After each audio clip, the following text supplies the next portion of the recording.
जय हिंद साथियों, अभी आपको बताने जा रहे हैं आठवीं का जो है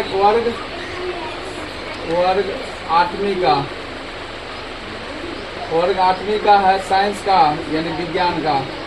क्या चीज का? विज्ञान का कोयला और पेट्रोलियम चैप्टर है। कोयला और पेट्रोलियम।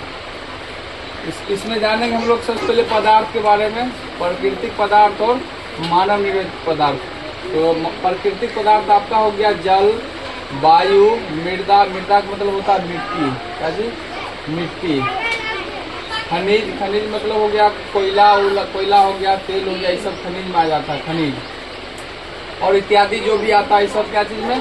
प्राकृतिक पदार्थ में, प्राकृतिक पदार्थ में।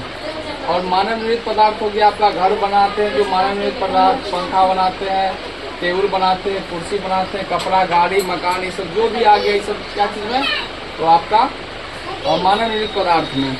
उसके बाद अच्छे प्राकृतिक पदार्थ, प्राकृतिक संसाधन, यानी जो प्राकृतिक संसाधन है और कैसे जो जिसका मतलब आजीवन रह सकता है उसको कहेंगे अच्छे प्राकृतिक संसाधन। यानी वैसा संसाधन जो प्रकृति में असीमित मात्रा में उपस्थित है, यानी असीमित यानी अनगिनत मात्रा में उपस्थित है। और मानवीय यानी मनुष्य के द्वारा जो क्रियाकलापों किया जाता है से समाप्त होने वाले क्या है? नहीं है।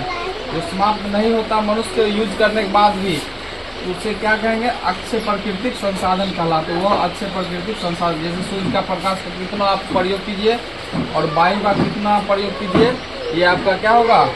समाप्त होने वाला प्राकृतिक संसाधन में है। इसी को अच्छे प्राकृतिक संसाधन कहते हैं।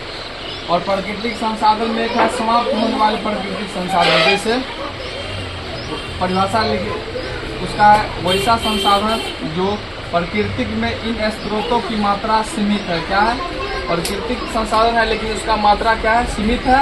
और ये मानवीय क्रियाकलापों के द्वारा जो है क्या हो सकते हैं? समाप्त हो सकते हैं। क्या हो सकते हैं? समाप्त हो सकते हैं।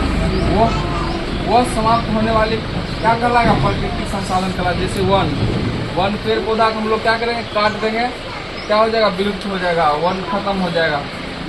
वन्य जीव, जब पेड़ पौधा खत्म हो जाएगा, वन खत्म हो जाएगा, तो वन्य जीव भी उसमें विलुप्त हो जाएगा। कोयला भी प्राकृतिक संसाधन है लेकिन एक सीमित में कोयला है, जिसको खत्म करने के बाद दोबारा नहीं उत्पत्ति होगा, कई 1000 साल के बाद उत्पत्ति होता है कोयला। उसके बाद पेट्रोलियम इत्यादि जो क्या चीज में आया? समाप्त होने वाले संसाधन में। और कोयला जो है, कोयला यह पत्थर जैसा कठोर पदार्थ है। कैसा पदार्थ है? पत्थर जैसा कठोर पदार्थ और काले रंग का होता है। कैसा होता है? तो काले रंग का होता है। याद रखिए, कोयला काले रंग का होता है। कोयला का उपयोग खाना बनाने में, कहाँ का उपयोग हम लोग करते हैं? खाना बनाने में। पहले के समय में रेल इंजन चलाने के लिए किया जाता था। भाप जो जैसे रेल इंजन चलता है, तो रेल इंजन को गर्म करने के लिए जो चलता था, भाप बनाने के लिए, उसमें कोयला का प्रयोग होता था। तापीय शक्ति जिसमें बिजली उत्पत्ति होता है वहाँ पर प्रयोग किया जाता था। उसके साथ विभिन्न प्रकार के उद्योग के रूप में जो है ईंधन, उद्योग में ईंधन के रूप में प्रयोग किया जाता था, यानी उपयोग किया जाता था कोयला को। उसका कोयला जो है ना लगभग 300, कोयला देखिए कैसे उत्पत्ति होता है, 300 मिलियन वर्ष पूर्व पृथ्वी पर निचले सतह या जलीय क्षेत्र में घने वन थे। क्या थे? वन थे। बाढ़ जैसी प्रकृति प्रकर्मों के कारण मृदा यानी मिट्टी के अंदर, कहाँ? मृदा मतलब मिट्टी के अंदर नीचे दबने से क्या होता है? संपीड़ित हो जाता है, यानी ना गलता है, उसमें मौजूद रह जाता है। और क्या होता है? संपीड़ित होकर परिवर्तित हो जाता है। किसके रूप में? कोयला के रूप में परिवर्तन हो गई। उसी को हम कहते हैं कार्बीकरण भी कहते हैं। मृत वनस्पति यानी जब पेड़ पौधा मिट्टी के अंदर में दब जाता है, मृत अवस्था में चल जाता है वनस्पति, और धीमी प्रक्रम के द्वारा कोयले में क्या होता है? परिवर्तन को क्या कहते हैं? कार्बनीकरण कहते हैं। क्या कहते हैं? कार्बनीकरण कहते हैं। कोयला को जीवाश्म ईंधन भी कहते हैं। याद रखिए, कोयला को कंपटीशन में पूछा जाता है और अनेक प्रकार के एग्जाम पूछा जाता है। कोयला कौन सा ईंधन कहते हैं? तो जीवाश्म ईंधन कहते हैं। वायु देखिए, कोयला जो है वायु में गर्म करने पर कोयला जलता है और कार्बन डाइऑक्साइड गैस उत्पन्न करता है। जब वायु में जब कोयला गर्म किया जाता है, कौन सा गैस उत्पत्ति होता है? कार्बन डाइऑक्साइड गैस उत्पन्न करता है।